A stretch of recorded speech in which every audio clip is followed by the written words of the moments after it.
ওকে, নমস্কার বন্ধুরা। আমার নাম দীপক। আচ্ছা, আমার কত বয়স হতে পারে বলে তোমাদের মনে হয়?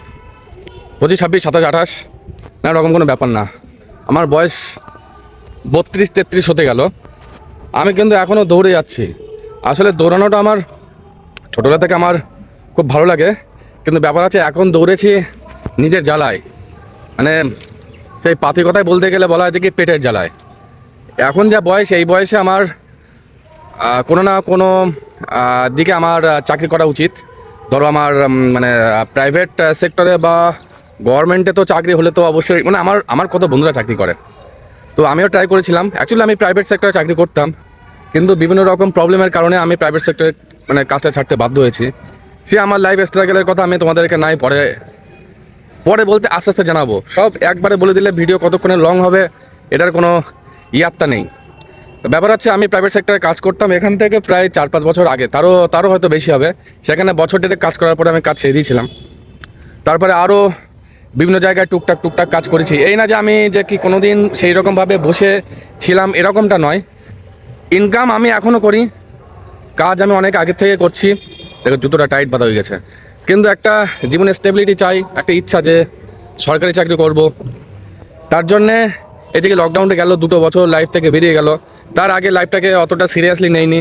প্রাইভেট জব করতাম বা অতটা সরকারি জবের প্রতি অতটা ইচ্ছা ছিল না বা অতটা বুঝতাম না। দোষ তো আলটিমেটলি দোষ তো আমাদের না, আমার সরি বা আমার মতন যারা আছো, আমি তো বলবো যে কি আলটিমেটলি দোষ আমাদেরই। এখন সেই দোষটা ঢাকার জন্য আমরা বিভিন্ন মানুষকে বদনাম করি। তো দেখো এখন ছাড়ো ওসব কথা। এক তো সেই বলবো কি মাথায় থাক, ও জিনিসটা আমি আগে মানে বললামই না, অন্যদিন বলবো। এখন আমার সামনে ডব্লিউবির রান আছে। আদৌ আমি পাস করবো কিনা আমি জানি না, কারণ আমি আমার মতন করে এত স্ট্রাগল করে আমি পড়াশোনাটা করেছিলাম, কিন্তু আলটিমেটলি পাস হবে কিনা আমি জানি না। আমি খুব খেটেছি তার জন্যে, মানে এই পরীক্ষাটা পাস করার জন্য খুব খেটেছি। এখন রানটাও আমি অনেক দিন ধরে আমি রান এখানে এই মাঠে আমি আসছি।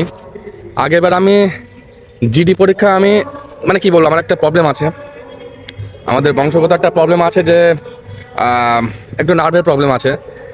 জিডি পরীক্ষার লাস্ট 100 মিটার আমি যখন দৌড়াচ্ছি, আমি না মানে টোটালি ব্ল্যাঙ্ক আউট হয়ে গেছি যে আমি কি করছি, কোথায় আছি। এটা আমি ডাক্তারকে পরে অবশ্যই জানাই, হয়তো তোমরা এক্ষুনি রিলেট করতে পারবে না, কিন্তু যারা এইসব বিষয়ের মধ্যে দিয়ে গেছো তারা জানবা। এই যেমন ডব্লিউবির এক্সামটাও দিতে গিয়ে অনেকটা কী হয়েছিল, লাস্ট 10-15 মিনিট এমন হয়েছে যে একটু প্রবলেমের মধ্যে দিয়ে গেছিলাম। মানে যে এক্সাম আর কি রুমে ছিল, সে যখন বলছে যে কি 10 মিনিট আছে, 8 মিনিট আছে, 9 মিনিট আছে, এরকম করতে করতে যখন আর কি বলছিল না, তখন টেনশনের চাপে আর কি ব্ল্যাঙ্ক আউট হয়ে গেছে। কী বলবো বলো, দেখো আমার কথাও ঠিকভাবে বলতে পারছি না, কারণ ওই জিনিসগুলো মনে পড়ছে। আর কি বলবো, ছাড়ো। তো এখন আমার কাছে যেটা আছে, কেপি এক্সামটা আছে, সেটার জন্যে যা পড়াশুনো করেছি। এখন ব্যাপার হচ্ছে যে রানটা যদি আসে নাম আসে, আমি চাই যে রানটাতে আমি যাতে পাস করি। দেখো এখন 3টে বাজে, আজকে একটুখানি এখানে লোকজনের পরিমাণ বেশি, আমি জানতাম না। আজকে 3টে বাজে, তো এখন আমি মাঠে কিন্তু চলে এসেছি। আমার আজকে শিডিউলের কথা বলছি। আজকে শিডিউল হচ্ছে তোমার প্রথমে নর্মাল জগিং 10 থেকে 12 মিনিট, জগিংয়ের পর একটু হালকা রেস্ট, তারপরে 400 মিটারের 5টা একটু স্পিডে, ঠিক আছে, 90% নিজের স্পিডে, তারপরে আবার একটু 10 থেকে 15 মিনিট কুল ডাউন, তারপর এক্সারসাইজ। এই হচ্ছে আজকের আমার এক্সারসাইজের শিডিউল। দুবেলা করার চেষ্টা করছি, কিন্তু বয়স হয়ে গেছে তো আর পাচ্ছি না। ঠিক আছে, একটা বয়সটাও তো দেখতে হবে। দেখো বাড়িতে আমি ইনকাম করি না তা না, আমি আবারও বলছি ইনকাম যে আমি কি করি না তা না, কিন্তু এই যে বাড়িতেও লোকজন মানে অন্য কাউকে অ্যান্সার দিতে দিতে তারাও থেকে গেছে।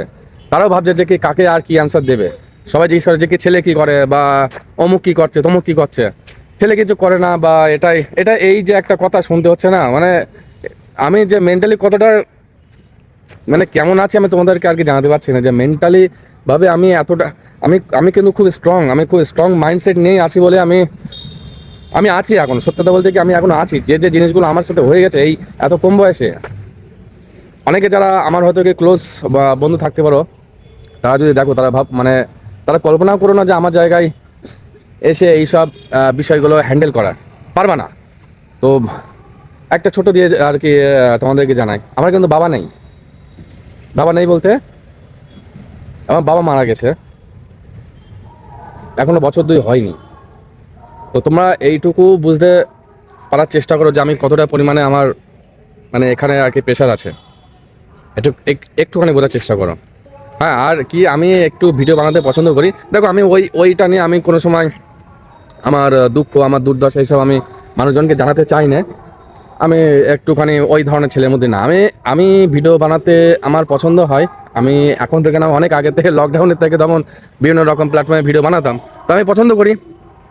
এইবার ভিডিও আমি ইউটিউবে আমি অনেক রকম চ্যানেল খুলেছিলাম, কিন্তু না এই যে মানসিক স্টেবল মানে কি মনটা স্টেবল থাকে না, মাথা স্টেবল থাকে না, ওই জন্য না ভিডিওটা আমি কন্টিনিউ করতে পারি না। কিন্তু এবার ঠিক করেছি যে আমাকে তো টাকা পয়সা কামাতেই হবে, তার জন্যে এটা কিন্তু আমার শুধুমাত্র রানের যে কি ভিডিও হবে এটা কোনো ব্যাপার না।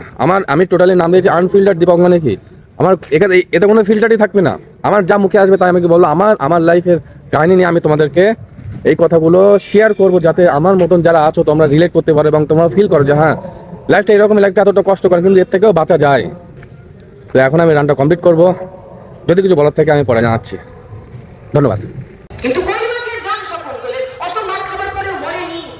যখন নুরুলের শহীদের মাটিতে, কমরেড নুরুলের শাহাদাতের মাটিতে কোন কোলেকে মনে করি তৃণমূল বিজেপি যারা প্রতিদিন নুরুল আর স্বপনদের মধ্যে পার্থক্য করতে যায়, তৃণমূল বিজেপি যারা প্রতিদিন বলতে চান যে আসলে নুরুল ইসলাম সৈফুদ্দিন মোল্লার এক দলে আর স্বপন কলি সুদীপ্ত গুপ্তর আরেক দলে, আমরা যারা ভারতের ছাত্র ফেডারেশনের কর্মী, আমরা যারা লাল ঝান্ডার কর্মী।